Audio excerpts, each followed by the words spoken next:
each other on the back. Go home, dog. That's wicked. Go home, dog. Yeah. You man. He may not put away. He may not do what? He may not put away all his days. A man shall not take his father's wife. Let it go again.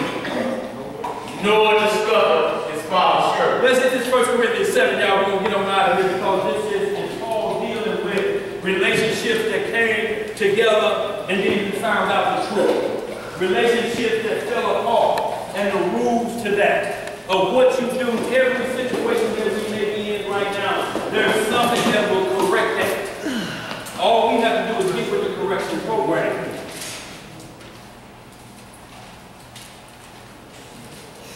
Y'all make sure y'all read. I'm going to put it down here. Y'all write this down. Sirach.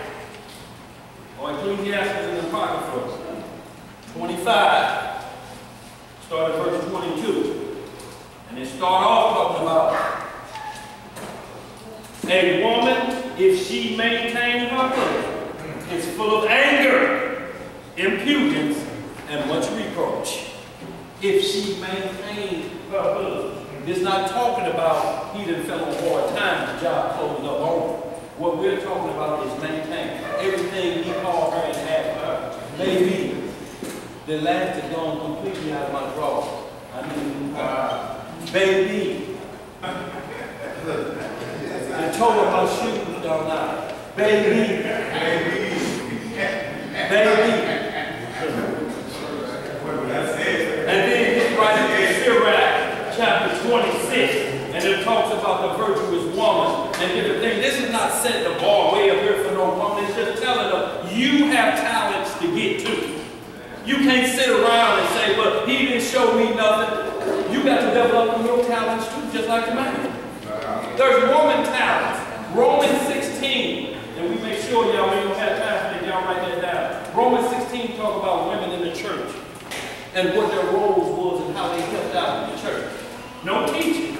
But Paul told about Phoebe, he said, when you see that woman, y'all give her what she needs to get busy. Because she coming with the correct way to run the church house from the woman's perspective and teach all the women.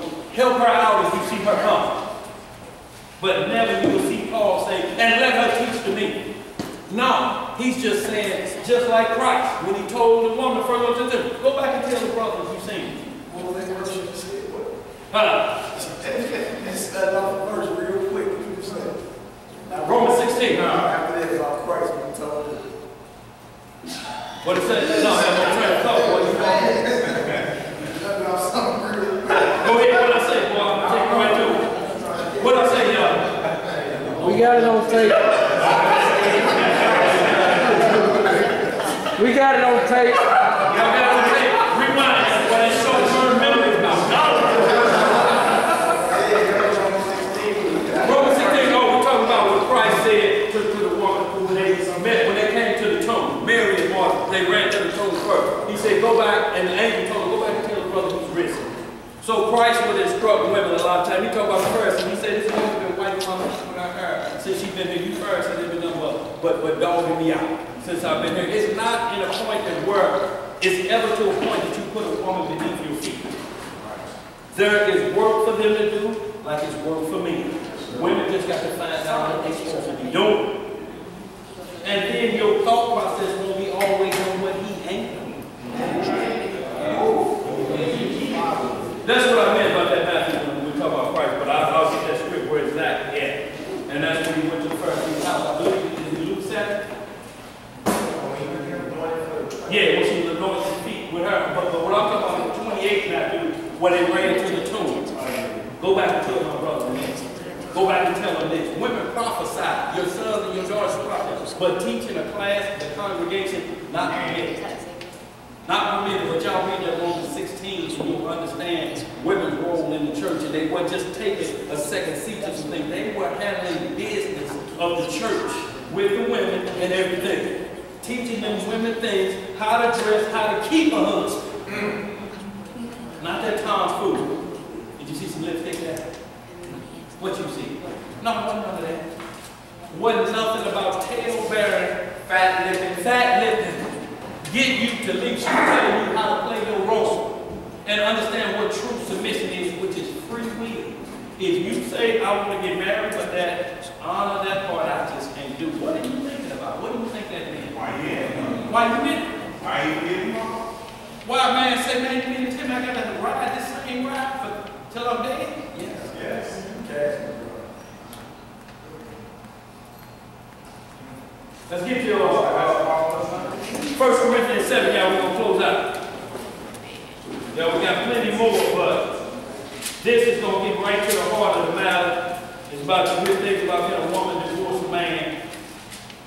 We'll see that that's never been the case. Always a man has to do with this. That's right. That's all. Even if you get to the point of where it says, I just can't take it no more, you're just out of control. What says you were? You got disease. He was saying, yeah, me get away from me. I'm just no good. I'll let it up. Gone. You free. You get out of here. But see, men don't know. They'll sit there and walk away. And if you left with somebody, you're going to be committing adultery. No, she ain't. You ain't getting no bill of divorce. You're going to be committing adultery. That's you. You got to do this. Let's get it. 71. 1 Corinthians 7, verse 1. Y'all, we out here after this. Go ahead. Now concerning the things whereof you wrote unto me, it is good for a man not to touch a woman. See, Paul wrote some things about look, don't even touch. Same thing now we're talking about. If you ain't got your mind set on, don't touch. And touch we don't mean sexual intercourse. What other touch do you think they do? Huh? What touch y'all think this is? Same thing in God. Don't eat it. Don't touch it. Let's get it. Verse 2. Uh-huh. Nevertheless, what? Nevertheless, to avoid fornication, let every man have his own wife. Why do you think it's saying his own? Because if you ain't got yours, who you got? That's a wife swap. That's what they was doing in Corinth. Right. Swap. Shit going on there. Look, if you dealing with a woman and you ain't plans to be married, you don't think you swapping? No, don't come by here now. Don't come by here now. I'm telling you, you're going to see something you don't want to see. I'm coming anyway. This is what was happening. Go ahead, brother. And let every woman have her own husband. Y'all see that? What we're talking about is the marriage covenant now. Everybody have their own. Don't share. Don't do no sharing. Go ahead. Let the husband render unto the wife due Tell them benevolence. what that is now. Do benevolence. Yeah. QT time. QT time. Yeah. Quality time. Tender love and care.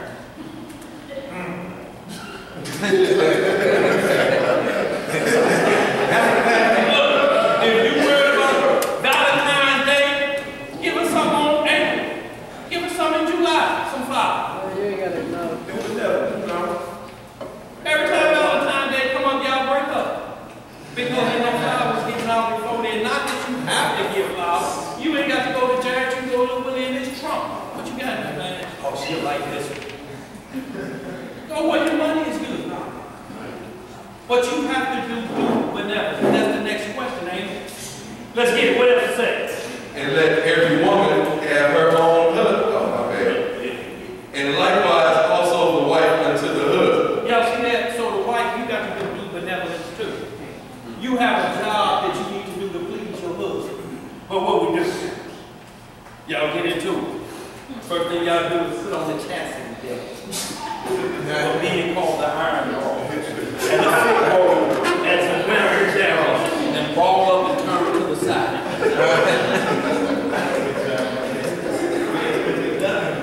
No. You can't deprive him of that, nor can he make you do it. But you know the next question's coming behind that. You know the argument. What you giving it to? Let's read them. Verse 4. The wife hath not power of her own body, Right? but the husband. Y'all see that? Go ahead. And likewise also the husband hath not power of his own body. See, so you can't make nobody do what they don't want to do. You one flesh. You one flesh. Which has become one spirit. in the marriage of Christ first. But it's going to stay one flesh if Christ ain't there. It cannot become spirit. Because y'all going in two different directions. Two different directions. And what the first thing they say? You got to do them things you did when you first got married. Well, a lot of us don't want to do them things again, if we call it sex marriage. Because some of them things that happened on the first time. That's why a lot of men say, she ain't no virgin. No, the trick she's doing, she's doing from the soul service.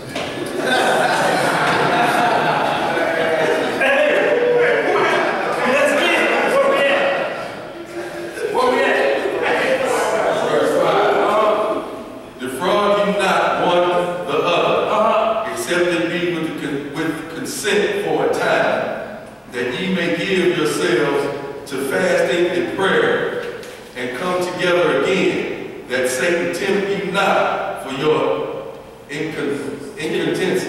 Well, just your vain nothings or sexual depraved mind defraud ye not one another. They said, look, somebody got to take, all right, baby, all right. You right. That ain't gonna happen no more. Defraud that, just take it for a time to bring peace back in. But that don't mean be henpecked. It's a term out there, henpecked.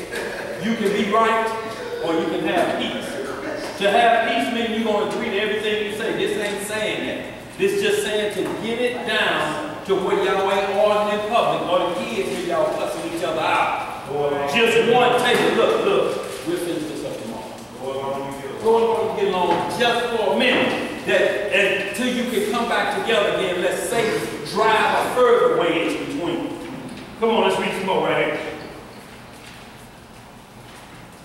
Verse 6. But I speak this by permission and not of command. Now understand what Paul just said. This is not the perfect will of God, but it's an allowable will that what Paul is saying. Look, there's drama going on everywhere. I'm just speaking this as a man. But according to the script, if you want to go to the letter of the law, you don't have to do this. But Paul said, look, he said, don't take no defraud. If you mean what you say, you don't have to listen to me on this. I'm just saying this from a permission. I'm trying to just y'all come back together. What y'all arguing about that? No. Why y'all arguing about this? Come on, let's read some more. Verse 7. For I would that all men were even as myself, but every man had his own proper gift of God, one after this manner, and one after that manner. And Paul is saying there's a perfect will of God and there's the permissive will. Paul took the chastity, is that what it's called? Celibacy. That he would only be married to Christ. Christ was under that oath. But he says, I give to every man, this deal. But the first commandment say, be what? Fruitful and multiply. So are they breaking this commandment? No. There's a permissive will for a man to just say, whoo, I'm just going to have to, I just can't stand to be around women. I lose. Brimstone loans. Always on fire. Can't see a woman without a grab, like Michael Jackson. Just grab and twist his name. Everybody is more about it. Go ahead. Verse 8. I say therefore to the unmarried and widow. Now we see who he's talking to now. The unmarried and widows. What does unmarried mean? Either single, virgin, or divorced. Ain't that unmarried? Let's get it. It is good for them that they abide even as I. So he's saying if you solo, stay solo. Don't let it just be about the flesh. Go ahead. But if they cannot contain, let them marry. See, if you can't contain, keep on rubbing in bed. Promising only a portion. Only a portion. If you can't contain, he said, now you got to tie it up. Hey, let's get it. For it is better to marry. What is it better to do? It is better to marry than to burn. That don't mean to lake of fire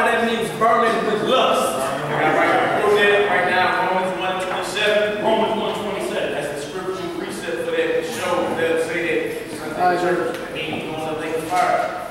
I don't mean that he's burning your lust. He can contain himself every time he's around his unmarried woman. Lasciviousness. It's better for you to marry or come together as one flesh than to burn your lust.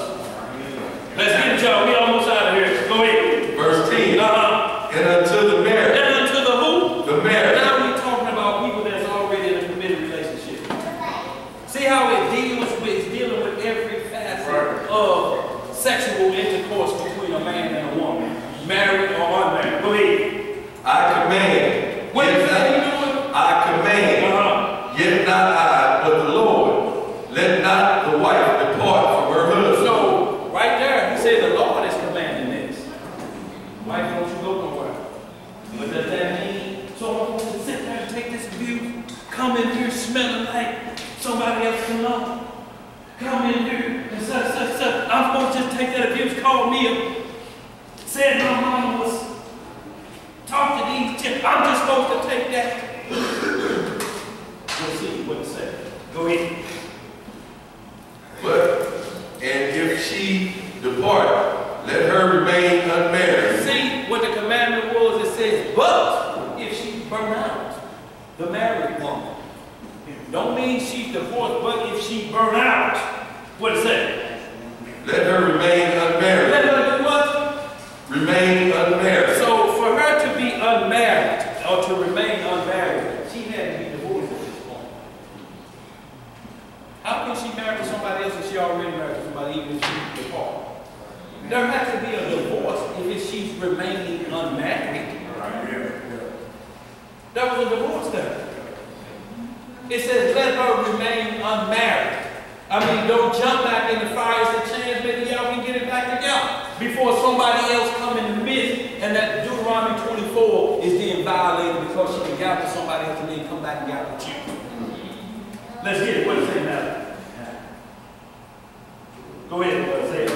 Or be reconciled to her husband. Oh, be what? Reconciled to her husband. Reconcile. Reconciliation. Let's get it. And let not the husband put away his wife. And let not the husband do it. These are commandments, the thing, because we got to go to the end. If we give up on fleshly marriage like this, we sure ain't going to keep the spiritual marriage together. Because it's calling for a higher, what would you call it, due benevolence to the Father. That's right. It's calling for higher, much higher than the flesh. You really ain't going to be able to do this if you can't keep this together. Let's get it. We almost out of here, y'all. Go ahead. Verse 12. But to the rest speak I, not the Lord. So who would the rest be? We talked to the man, we talked to the virgin, whatever. Now he's talking to the rest of the somebody.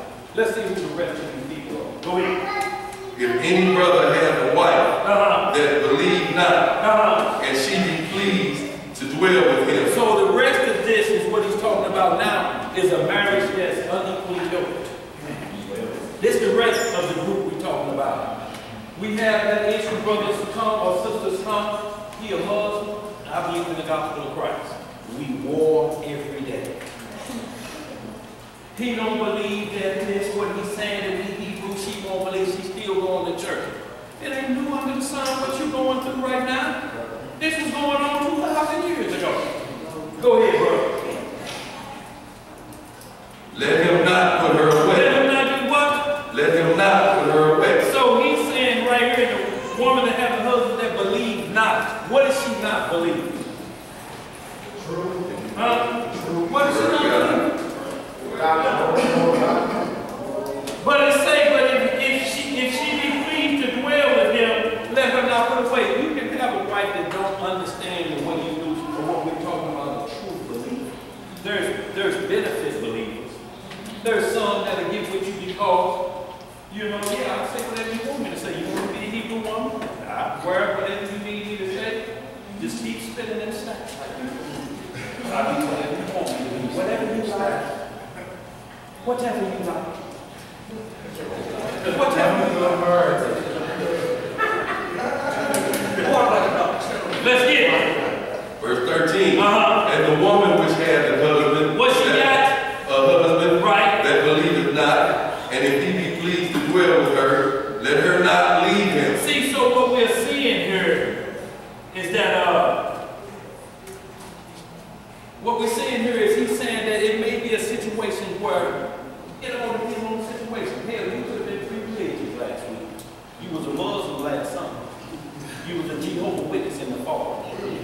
Now you with her, and you trying to tell me Israelite. She like, no, I'm going to have to ride this a little bit longer. I ain't going to go nowhere because you are a good man. But there's some things going on with you. How you in one breath going to say you love Christ, and then you down on your kneecaps over there at the mosque? What are you committed to? But there may be some things that's on that spiritual level that they say, you a good man, though. But there's some issues here. I'm not ready to commit yet. And they say if she's like that, but the key word is pleased to dwell with you. So what does please mean? Ain't no arguing, is it? Every time you walk in, ain't no arguing. When you leave out, ain't no arguing. It's pleased to dwell with you. And as long as you on your game, guess what? She's going to end up with, let's see what the script says. Let's see what the script says. Go ahead. 14. For the unbelieving husband is sanctified by the wife. What is he? Sanctified by the wife. Look, if he's pleased to dwell with her, then the law of the Most High is going forth. If she's pleased to dwell with him, then the law of the Most High is going forth. That means sanctification for your flesh, and it's going to become spiritual. Right now, what Paul is saying is this is a flesh. This is one flesh. It's not one spirit at this point. But they together. You know, that may be that old soulmate talk. I knew you was my soulmate in second grade. When you did my homework. No, that may be that it ain't, it's just flesh. It ain't become one spirit. But it says once they sanctified, what does it become mean? One spirit. Just like Christ. These are one. Blood, spirit, and water are one. So once it becomes one spirit, that's why I said that. Read the rest of that. Y'all just get out of here. Go ahead. Go ahead. And the unbelieving wife is sanctified by the husband. So what does sanctification mean? Set apart. Huh? So how can you sanctify an unbeliever? You have to be putting the word down. But if you have two benefit believers, you join in this marriage because you like the way she looked and you took her off the market. Or you join in with him because you've been 20 years at school. 20 years, that's what I'm talking. That's why it's funny. Go ahead, brother. Let's read this out. We're going to close out. Else were your children unclean. See, else were your children unclean. So every child you're producing in this benefit type of friends with benefit type of marriage, they're going to be removed. Because you're not one spirit. They're going to start putting you against the other. Mama, can I take my bike out? What your daddy said? He said, no, wait till he get home. Mama, can I take my bike out? What your daddy said? He said, wait till he get home. Mama, I gotta take that damn bike outside. And then when you come home, you just pat it. What did I tell you? Why did you let her go out there? Didn't I tell you the other day? Look at him in the gas, tired of being in the house. Now y'all at the war. Because y'all not one spirit. Y'all one flesh. Boy, she playing against each other. Y'all know, hell, we done did it a little bit. Unless you had a mama like mine. What your daddy say? Get away with me before I talk to you. That's what we heard. What don't be no divine of the parents. Let's read the last of this man. We'll close out. But now they are unholy. But if the unbelieving, but now they are holy. Right. But if the unbelieving depart, let him depart. If they say, look, I just can't take this. Right. That just ain't for me. All the laws, statutes, and judges. Why I can't wear my jeans? Peace and purpose. Why I can't wear my skirt like I want to wear? You liked it when you first saw me. Maybe we were one flesh thing. We're trying to be one spirit. Well, that's the way I like it. And if you don't like it, I'll leave, or you can leave. And y'all know that's what it's about. We start arguing about how one another looking and dressing. Woman, you ain't going out here in that skirt that short. Hey, you been over there to see if you got an ear infection. Get back in here. Go ahead. A brother or sister is not under bondage in such cases, but God hath called us to peace. Go ahead, now let's see what the next verse says. This saying if they go, it has to be peace. That's what Malachi just read. If your arm offends you, If your eye offends you, pluck it out. If your rib is offending you to keep you from getting the kingdom, you have to cut it off. It's better that you go in by yourself than go to the lake of fire with both of you. Impact like Ahab. Let's get some more. What is that? For what knowest thou, O wife, whether thou shalt save thy husband? She asked him the question, woman, how you know he ain't gonna come in? Stick it out just a little bit longer, but if you have to separate, if every time he come in, he slug you in the jawbone for no reason, you got to get out of that situation. You got to get out of there. If every time, man, you wake up, she doing something that you done seen on payroll cards, you got to get out of there. Something got to happen. Something don't happen. Every time you wake up, she's looking at you and scowling. You like, man.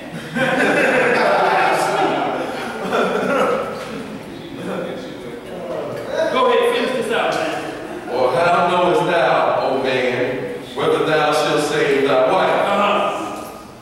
But as God hath distributed to every man, as the Lord hath called everyone, so let him walk. And so ordained I all the churches. See, so he said, this is the way I'm ordained. Everything was going on in Corinth. White swamping the whole night. So he covered every angle that you can say, but she just don't want to hear you. Stick it out a little longer. Check yourself, or you get your talents up. You're training her, but since you've been in this word, it's just still been you. What is the model she's looking at you as a God-fearing man that I get on this? What will help me out to make me believe what you preach? And as a man, have to be on his game.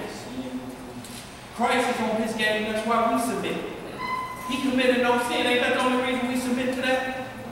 If we want, we submit to Farrakhan now. But they using this doctrine.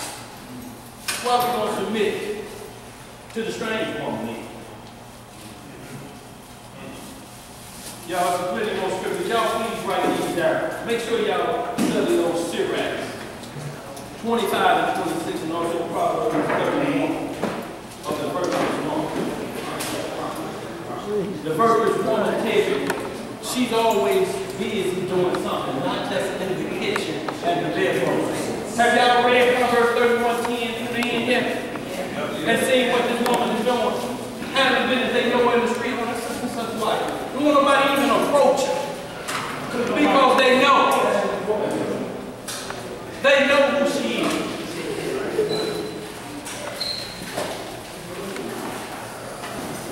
Fellas, some of y'all had a woman tell you, you look like you have.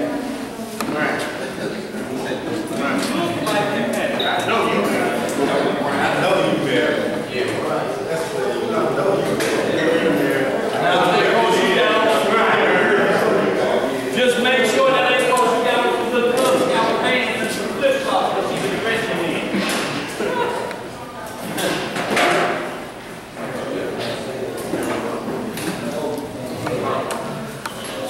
Y'all, so before we get this pearl,